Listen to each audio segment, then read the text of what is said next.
Zyra jashtme e çështjeve kriminalistike në Gostivar ngriti kallëzim penal kundër VL 41 vjeç nga Gostivari për shkak të ekzistimit të bazave të dyshimit për kryerjen e veprës penale, rrezikim i sigurisë. Me 1 mars, i denoncuari është sjell në mënyrë agresive dhe ka kërcënuar gruan e tij, 33 vjeçare. Sektori punëve të brendshme Tetov ngriti kallëzim penal kundër MG, 43 vjeç nga fshati Sedllar e Poshtme, rrethina e Tetovës, për shkak të ekzistimit të bazave të dyshimit për kryerjen e veprës penale, mashtrim. Më datë 27 mars, në fshatin Gradec, i denoncuari ka bërë marrëveshje me një person për riparimin e mobiljeve, kështu që ka marrë mobiljet dhe paradhënien, por deri në denoncimin nuk e ka përfunduar punën e dakorduar dhe nuk i ka kthyer mobiljet. Zyra jashtme e punëve kriminalistike Gostivar ngriti kallëzim penal kundër BR 70 vjeç nga fshati Raven, rrethina e Gostivarit, për shkak të ekzistimit të bazave të dyshimit për kryerjen e veprave penale, mashtrim dhe falsifikim i dokumentit.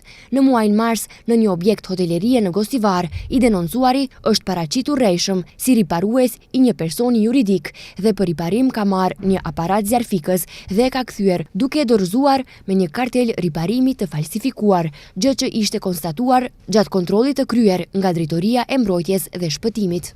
Dje rreth orës 16:40 në sektorin për punë të brendshme Tetov është denoncuar se në bulevardin Vido Esmilevski Bato në Tetov, një motociklet me targa të Tetovës e drejtuar nga HŠ, 56 vjeç, nga Reqica e Vogël, ka goditur këmësoren FB, 69 vjeçare, nga fshati Srimnic. Në aksident lëndime të rënda trupore pësoi FB, të cilat janë konstatuar në Spitalin Klinik të Tetovës. Janë kryer hetime të vendit të ngjarjes nga ekipi i sektorit për punë të brendshme Tetov.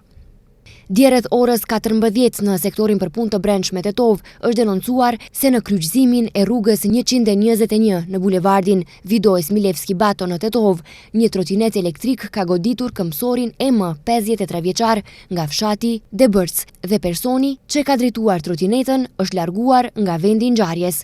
Në aksident, lëndime të rënda trupore pësoi M, të cilat janë konstatuar në Spitalin Klinik në Tetov. Hetimin në vendin e ngjarjes e kreu ekipi i sektorit për punë të brendshme Tetov.